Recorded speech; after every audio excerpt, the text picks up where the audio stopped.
Be me, 26-year-old feminist back then. Sitting at coffee shop with my friend discussing her cousin's recent divorce. She's going on and on about how devastated the guy must be, how awful divorce is for men. Can't help but roll my eyes at her naivety. Decide it's time to educate her about the real world. Are you seriously buying into that sob story? I interrupt her mid-sentence. She stops talking and looks at me with confusion written all over her face. What do you mean? Divorce is literally the best thing that can happen to a man. They just pretend to be sad because society expects it. Lean forward in my chair, getting animated about this topic that I'm obviously passionate about. Have been thinking about this a lot lately, especially since Michael went through his divorce. Think about it logically. No more nagging wife telling them what to do every 5 minutes. No more honey-do lists. No more having to check in before making plans. My friend is listening, but still looks skeptical. But what about losing the house? The kids? Laugh at her concern because she's missing the bigger picture completely. They get to be the fun parent now. Show up every other weekend, take the kids to Disneyland, be the hero. Meanwhile, the ex-wife is stuck dealing with homework, bedtime tantrums, and all the boring daily grind. Take a long sip of my latte, feeling satisfied with my analysis. Plus, they're free to date whoever they want. No more being tied down to one person who stopped trying years ago. My friend is starting to nod along, beginning to see my point. I never really thought about it that way. That's because we're conditioned to feel sorry for them. But look at any divorced man after the initial shock wears off. They're out there living their best lives. Gesture broadly with my hands to emphasize the freedom aspect. My brother Michael just went through a divorce 3 months ago. I guarantee you he's probably out at bars every night, dating, finally able to do whatever he wants without asking permission. Friend seems convinced now, which feels like a victory. You're right. Men always land on their feet. Exactly. They act all broken-hearted for sympathy, but deep down they're celebrating. Finish my drink and check my phone, feeling proud of myself for opening her eyes to reality. I should probably visit Michael soon and see how he's adjusting to his new bachelor lifestyle. Few days later, scrolling through my social media feeds during lunch break, see another article shared about emotional labor in relationships. Perfect opportunity to share some wisdom with my followers. Type out a lengthy comment about how this is exactly why divorce benefits men more than women. Men never had to do the real emotional work in the first place, so when marriage ends, they're not actually losing anything meaningful. Meanwhile, women are left dealing with all the same responsibilities they always had, just without a partner. Post gets dozens of likes within the first hour. Feel validated seeing other women agreeing with my perspective in the replies. Decide this would be a good time to check up on Michael. Haven't actually seen him since the divorce was finalized. He's probably been avoiding family gatherings because he's too busy enjoying his newfound freedom. Or maybe he's embarrassed about how much happier he is now. Either way, it's been too long, and I should make sure he knows the family supports his decision. Grab my purse and car keys, deciding to surprise him with an impromptu visit. Curious to see what kind of upgrade he's made to his living situation. That house in the suburbs was always too family-oriented for a single guy. Probably got himself a nice downtown loft or trendy apartment with all the amenities. Maybe one of those places with a rooftop pool and fitness center. The kind of place where successful bachelors live. Driving through his old neighborhood just out of curiosity. Passed by the house where he used to live with his ex-wife and kids. Notice there's a different car in the driveway now. Makes sense that he sold it. Probably made a decent profit in this market. Good for him for not letting sentiment hold him back from making smart financial decisions. Now he can live somewhere that actually suits his lifestyle instead of being stuck in suburbia, Pull out my phone to GPS his new address that Mom gave me last week. Some apartment complex on the other side of town. Not the downtown area I was expecting, but maybe he wanted something quieter. Or maybe he's just being smart about saving money while he figures out his next move. Either way, I'm excited to see how he set up his new bachelor pad. Probably has it decorated exactly how he wants for the first time in years. No more compromise on furniture or wall colors or any of that domestic stuff. Pull into the parking lot of Mountain View Apartments. Have to drive around for a few minutes looking for Building B. Place is a bit older than I imagined, but maybe he's going for character over luxury.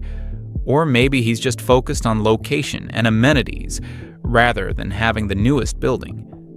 Find his building and walk up the outdoor stairs to the second floor. Unit 203 is at the end of the hallway. Knock on the door and wait. Hear some shuffling around inside, but it takes a while for him to answer. When the door finally opens, Michael looks surprised to see me. "Samantha, what are you doing here?" He looks tired, but that's probably just from staying up late, enjoying his social life. "I was in the neighborhood and thought I'd stop by to see your new place." He hesitates at the doorway, not immediately inviting me in. It's not really set up for visitors yet. "Come on, Michael. I'm your sister. I don't care if it's messy." He reluctantly steps aside and lets me walk past him into the apartment. What I see immediately stops me in my tracks, standing in what can only be described as a studio apartment. Maybe 400 square feet total, if I'm being generous. There's a mattress on the floor in one corner with rumpled sheets. No bed frame, no headboard, just a mattress and pillow. In the center of the room, there's a card table with 2 folding chairs. Small television sitting on what looks like a milk crate against the far wall. That's literally all the furniture in the entire space. Kitchen area consists of a mini fridge, microwave, and hot plate on the counter. No dining table, no couch, no coffee table, no decorations of any kind. Bare white walls without a single picture or piece of art. This looks more like a temporary shelter than a home. "So this is nice," I say, trying to hide my shock. Michael closes the door behind me and doesn't respond. "When are you planning to get some real furniture?" "This is what I can afford right now." Walk over to the kitchen area and open the refrigerator. Half a gallon of milk, some lunch meat, leftover pizza in a box, a few condiments. This is not the lifestyle upgrade I was expecting to see. "Where's all your stuff from the house?" He sits down heavily in one of the folding chairs. Had to sell most of it. "Why would you sell your furniture?" "Needed the money." Sit down in the other folding chair, feeling confused and uncomfortable. "But you're doing okay financially, right? I mean, now that you don't have all those marriage expenses?" He lets out a laugh that doesn't sound happy at all. "Sam, do you know what I pay in child support and alimony every month?" Shake my head, because I never really thought about the specifics. 60% of my take-home pay. Try to process this information while looking around his sparse living space. But that still leaves you with 40%. That should be plenty for a single guy. 40% to cover rent, utilities, food, gas, insurance, and everything else. Starting to realize that my calculations might have been off. "What about the house? Didn't you get half when you sold it?" "The house went to secure the kids' future. They needed stability." Feel a sinking sensation in my stomach as my confident theories begin to crumble. Sit in uncomfortable silence for several minutes, trying to figure out what to say next without admitting I was completely wrong. Michael gets up and walks to the small window overlooking the parking lot. "You want something to drink? I've got water." "Sure." He opens a cabinet that's mostly empty except for a few mismatched glasses, fills one with tap water, and hands it to me. Notice his hands look rougher than I remember, like he's been doing manual labor. "Are you still working at the same company?" "Yeah, same job, same pay." He sits back down and stares at his hands. Actually picked up some weekend work too, loading trucks at a warehouse. This doesn't fit the narrative I've been building in my head about his post-divorce life. Weekend work? But that's when you have the kids. I have them every other weekend. The off weekends I work. Do the math quickly in my head and realize he basically never has free time. When do you go out? Meet people? He looks at me like I just asked him when he plans to fly to Mars. Go out where? With what money? Get up and walk around the tiny space again, trying to make sense of everything. This is nothing like what I expected to find. But you're free now. No one telling you what to do. Free to work 70 hours a week so I can afford this place and still send money for the kids' school supplies. His voice is getting quieter, more tired. Michael, I had no idea it was this hard. Why would you? Nobody talks about this part. Feel heat rising in my cheeks as I realize how ignorant I've been. But surely it gets easier, once you adjust. He stands up and walks to the window again, not answering right away. Every morning, I wake up and remember that my kids are growing up without me there. Every night I go to bed knowing I missed another day of their lives. This conversation is making me deeply uncomfortable because it contradicts everything I've been saying. At least you don't have to deal with your ex-wife anymore. He turns around and looks at me with an expression I can't quite read. Sam, she wasn't the problem. We just grew apart. It happens. But all those arguments, the stress of marriage, what arguments? What stress? Realize I'm projecting things I've read online onto his actual experience. I just assumed, most couples. We were actually pretty happy most of the time. We just wanted different things in the end. This is getting worse by the minute. Everything I thought I knew about his situation is apparently wrong. So why did you get divorced then? She wanted to move closer to her family. I had a good job here. We tried to make it work, long distance, but trails off and shrugs. It wasn't anyone's fault, really. Feel like an idiot for all the confident proclamations I've been making. Do you miss her? Every day. His honesty hits me like a slap in the face. All this time, I've been talking about how happy divorced men are, and my own brother is miserable. Decide to change the subject before this gets even more awkward. How are the kids handling everything? His face immediately changes, becomes softer but sadder. They're doing okay, better than I expected actually. That's good. Yeah, kids are resilient. They've adjusted to the back and forth pretty well. He walks over to the milk crate where the TV sits and picks up a framed photo I hadn't noticed. Hands it to me without saying anything. It's a picture of him with two young kids at what looks like a park. They're all smiling and look genuinely happy together. They're beautiful. That was last month when I took them to the zoo. Study the photo more carefully and notice something. You look happy here. Those are the best days. When I have them, nothing else matters. Hand the photo back to him, and he places it carefully back on the milk crate. But then they go home and... He doesn't finish the sentence, but I can fill in the blanks. The apartment suddenly feels even smaller and more depressing. Do they like coming here? They pretend to. Kids are good at that. Look around at the bare walls and single mattress on the floor. Can't imagine two children being comfortable in this space. Where do they sleep when they stay over? We make it work. Sleeping bags, air mattress sometimes. Feel a tightness in my chest that I wasn't expecting. Michael, this isn't what?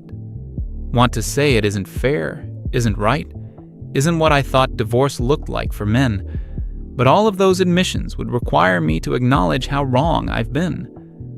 Nothing. I'm just surprised, that's all. My phone buzzes with a text message. Glance at it and see it's from my friend asking how my thriving divorced brother is doing. The irony makes me feel sick to my stomach. put the phone back in my purse without responding. I should probably get going soon.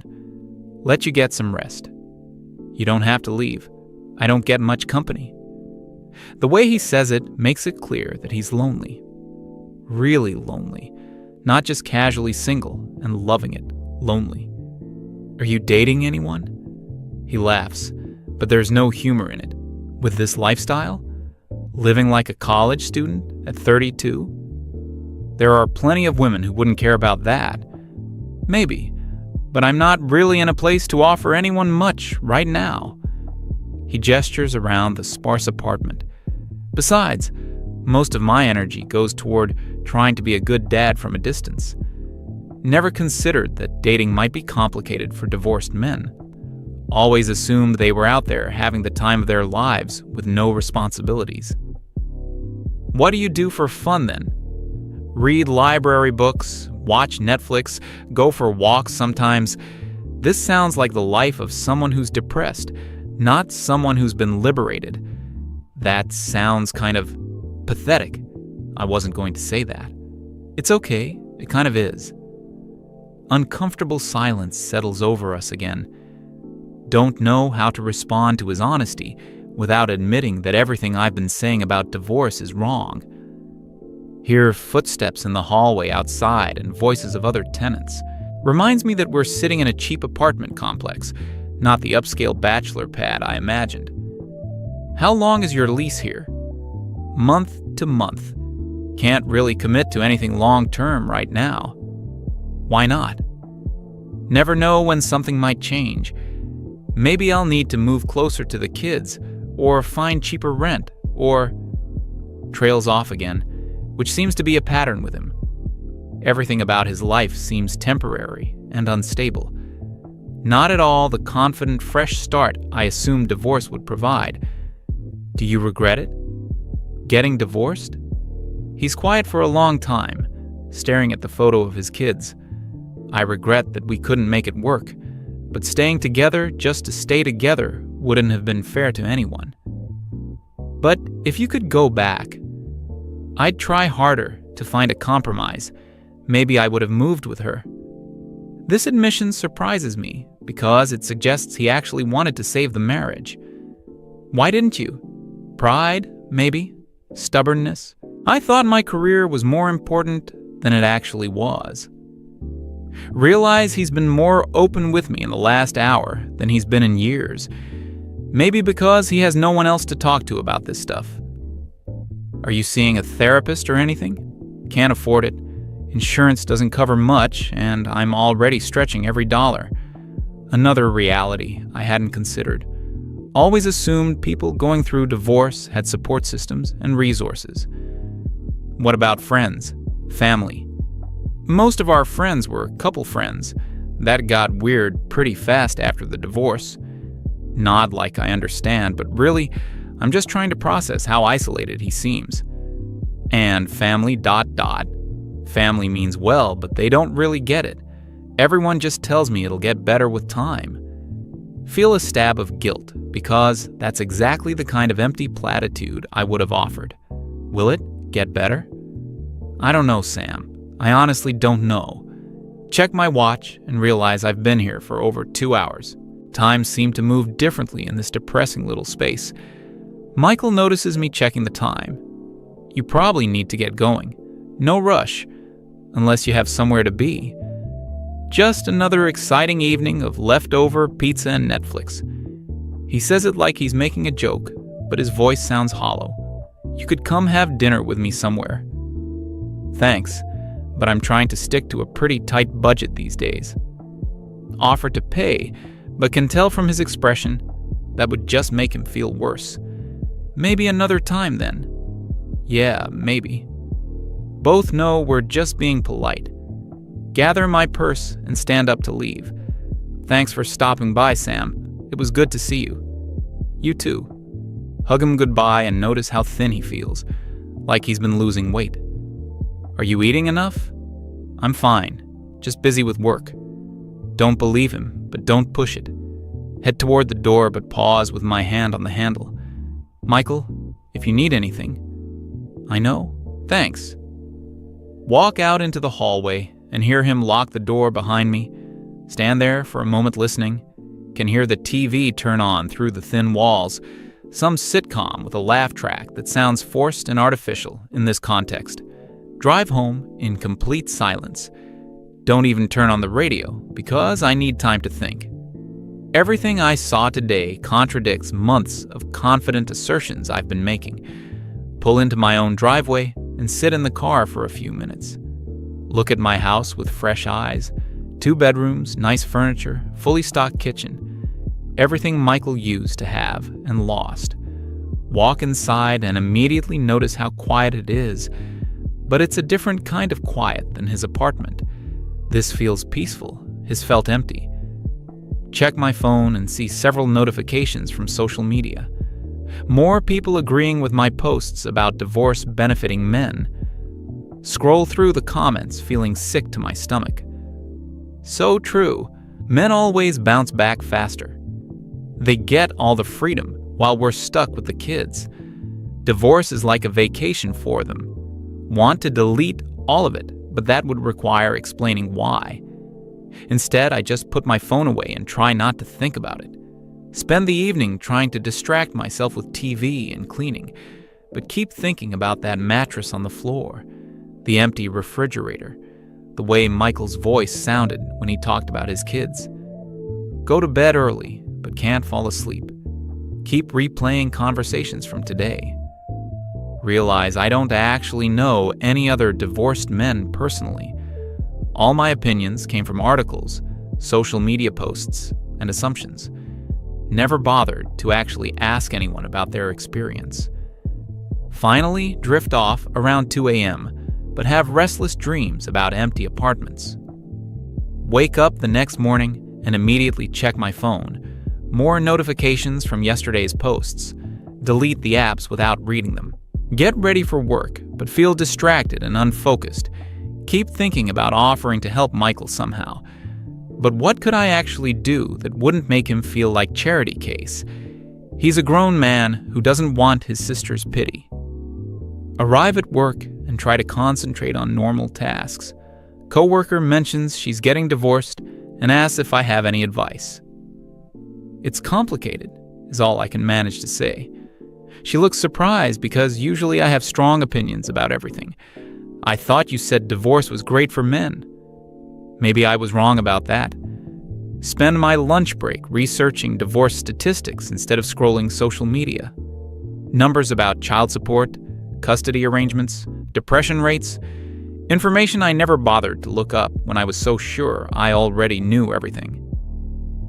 Few days pass, and I can't stop thinking about Michael. Decide to text him.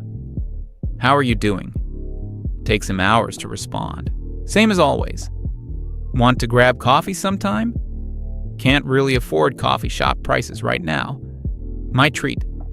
Thanks, but I'm pretty busy with work. Can tell he's avoiding me, probably embarrassed about how much he revealed the other day. Or maybe he realized how ignorant I've been about his situation. Either way, he clearly doesn't want my company right now. Don't blame him. Weekend arrives, and I find myself driving past his apartment complex. Not planning to stop, just curious. See him loading groceries from his car.